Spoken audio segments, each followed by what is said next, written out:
One of the wilder aspects of how this generation has slowly been signaling a change in how games are made, aided by indie studios distributing everything digitally, is the emergence of oddball titles, or at least characters.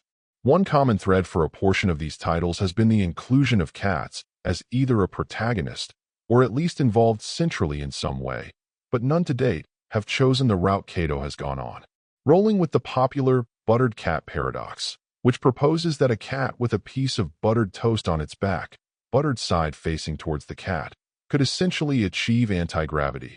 This puzzle platformer has its silliness baked in at its core.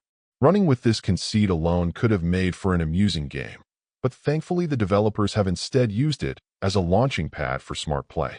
It turns out that both your cat and the slice of buttered toast that serves as their companion are capable of performing tasks on their own, but when they combine, they're able to use their anti-gravity powers to great effect. That doesn't mean your attempts to continue to advance through the game's stages will be easy, though, as you'll continue to bump into new elements that will challenge both your problem-solving and your dexterity with the controller while on your journey. What's great is that for the most part the challenge curve stays consistent throughout, though there will be minor spikes at times. New elements are typically introduced in simpler forms, allowing you to get familiar with them through a little experimentation and never requiring explicit instructions. This could perhaps lead to some frustration if you don't happen to intuitively grasp something new to the mix, but more often than not it was easy to figure out how everything worked. On the more action-oriented side of the coin, the game also performs well, generally providing you with the means of success if only you're able to execute.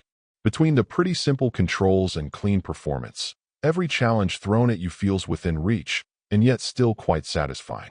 If you're a fan of well-executed puzzle platform action, this is an excellent and amusingly weird romp.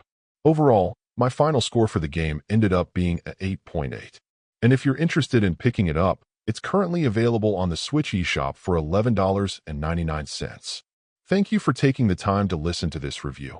And if you'd like more information or ideas of indie games worth checking out on Switch, be sure to click on the link provided in the description. Until next time.